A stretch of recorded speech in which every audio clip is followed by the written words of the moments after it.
కేసీఆర్ చేసి తెలంగాణకు మొత్తం నీళ్ళు ఆపుకొని మంచిగా వాళ్ళ సస్యశ్యామలం చేసుకుంటాడు.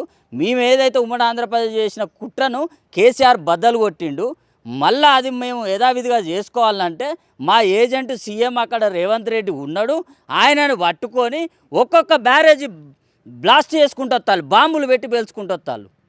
వీళ్ళేం చెప్తారు, వరదకు పోతుంది కన్స్ట్రక్షన్, వరదకు పోతే పైనుంచి నీళ్ళు వస్తున్నాయి, ఇక్కడ బ్రిడ్జ్ ఉన్నది, కొట్టుకపోతే కిందికి పోవాలి. ఈ బ్లాస్ట్ అయిన శకలాలు పైన పడతాయి. వరదకు పోవాలంటే కిందికి పోవాలి, కానీ శకలాలు పైన ఎట్లుంటాయి? అక్కడక్కడ బ్రిడ్జికి సంబంధించిన శకలాలు పైన ఎట్లుంటాయి అంటే బ్లాస్ట్ చేస్తేనే కదా. ముంత తుఫాన్లు కూడా కొట్టుకుపోలేవు. ఏ తుఫాను కొట్టుకుపోదబ్బా, పైనుంచి కిందికి వరద వస్తుంది. దాంట్లో ఏదన్నా మనం డబ్బా ఎత్తాం, కిందికి పోతుందా లేచి పైకి పడుతుందా వరదల? బ్యారేజ్ కనుక వరదకు పోతే కిందికి పోవాలి, కొట్టుకపోవాలి. పైకి ఎట్లుంటాయి?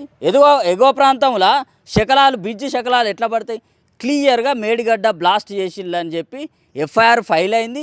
4 ఎఫ్ఐఆర్ ఫైల్ అయితే ఇప్పటికి బ్యారేజీలు బ్లాస్ట్ చేసిల్లని ఒక్క ఎఫ్ఐఆర్ మీద కూడా మీరు క్లియర్గా ఎంక్వైరీ చేస్తలేరు. ఎందుకు చేస్తలేరు అంటే ఆ కుట్ర క్లియర్గా మీకు తెలుసు.